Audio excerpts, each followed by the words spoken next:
Stock market के ABCD में आप सभी का स्वागत है। आपके साथ मैं हूं वरुण दुबे और आज हम बात करेंगे स्टॉक मार्केट में ट्रेडिंग या इन्वेस्टमेंट के समय किए जाने वाले ऑर्डर्स के बारे में। क्योंकि देखिए, जब आप ऑर्डर प्लेस करते हैं तो काफ़ी अलग अलग तरीके के ऑर्डर्स होते हैं जिसमें आप अपने ऑर्डर्स प्लेस कर सकते हैं। मिसाल के तौर पे अगर मैं आपको बताऊं तो एक ऑर्डर होता है मार्केट ऑर्डर। इसका मतलब ये होता है कि आप एक ऑर्डर प्लेस करते हैं किसी स्टॉक को खरीदने या बेचने के लिए और एक स्पेसिफिक उसमें प्राइस डालते हैं कि ये प्राइस पे मुझे खरीदना है या बेचना है।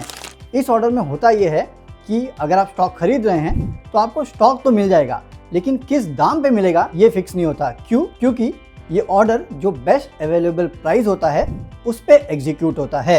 यानी कि दिन के दौरान आपको स्टॉक मिल जाएगा लेकिन प्राइस जो है वो फिक्स नहीं होगा। दूसरे टाइप का ऑर्डर होता है लिमिट ऑर्डर।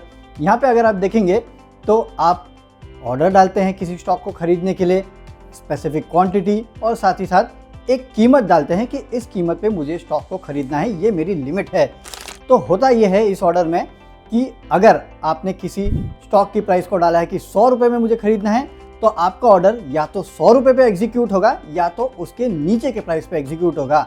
इसे कहते हैं लिमिट ऑर्डर। और ऐसा ही सेल में होता है कि अगर आपने डाला है कि मुझे इस रेट पे बेचना है तो वो भाव या फिर उसके ऊपर के भाव पे ये ऑर्डर एग्जीक्यूट होगा, तो इसे कहते हैं लिमिट ऑर्डर।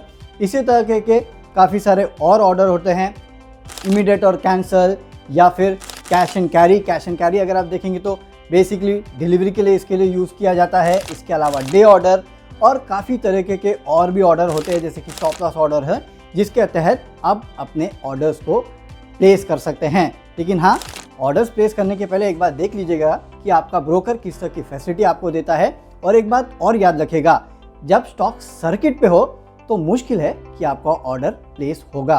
तो काफ़ी अलग अलग तरीके के ऑर्डर्स प्लेस करने के मैकेनिज्म है, इन सब पे आप रखिएगा ध्यान।